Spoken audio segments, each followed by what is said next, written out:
ভাইফোঁটার দিনটা কিভাবে কাটালাম চলো চটপট করে দেখে নাও। একদিকে সকালে খাবারের জন্য লুচি মাখলাম, অন্যদিকে আলুর দম বসিয়েছিলাম, আর বানাচ্ছি এখানে মুসুরির ডাল চচ্চড়ি। 6 কিলো মাংসের রান্নার দায়িত্ব পড়েছে কর্তামশাইয়ের কাছে।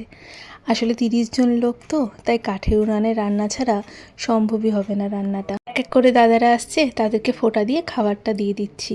মা এখানে তার 2 নাতিকে দিয়ে ভাইফোঁটাটা সারলো, আর আমি গেছিলাম আবার কর্তামশাইয়ের কাছে। যেহেতু বাইরে রান্নাটা করছে, তাই জোগাড় যন্ত্রগুলো আমাকেই দিতে হচ্ছে। আমার ছোট মামাও এসেছিল, আর তার সাথে এসেছে আমার বড়দা। কেউ আসলে যেরকম ঘরে থাকতে হচ্ছে, ঠিক কেউ যখন না থাকছে তখন কর্তামশাইয়ের পাশে গিয়ে দাঁড়াতে হচ্ছে।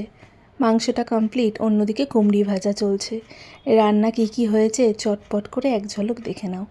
2 ভাগে মাংসটা রাখা হয়েছে, অন্যদিকে ডাল চচ্চড়ি, চাটনি, তার সাথে ছিল আলুর দম আর কুমড়ি।